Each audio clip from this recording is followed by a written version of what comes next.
Hello po mga Mars, magluluto po tayo ngayon ng beef steak. Ito po nababaran ko na siya. Nilagyan ko lang po ng 2 kutsarang toyo, 2 kutsarang cornstarch, 1 buong bawang, 10 pirasong kalamansi, at paminta po. Kalahating kilo po yan mga Mars.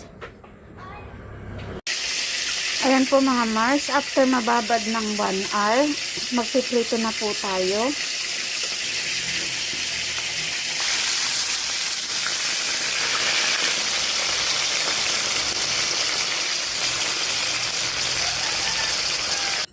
Pagkatapos po natin maprito, lagyan na po natin yung sibuyas.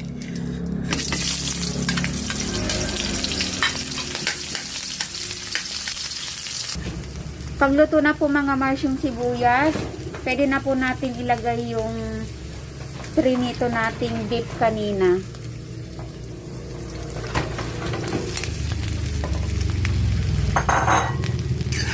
Then, konting halo lang po.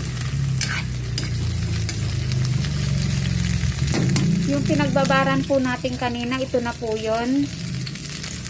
Ito po ang ating pangsasabaw.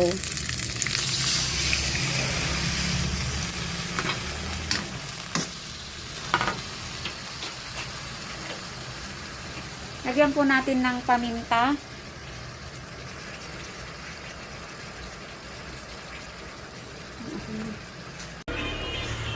Ito na po mga Mars. Luto na po ang ating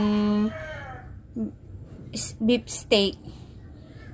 Yan lang po mga Mars. Thank you for watching.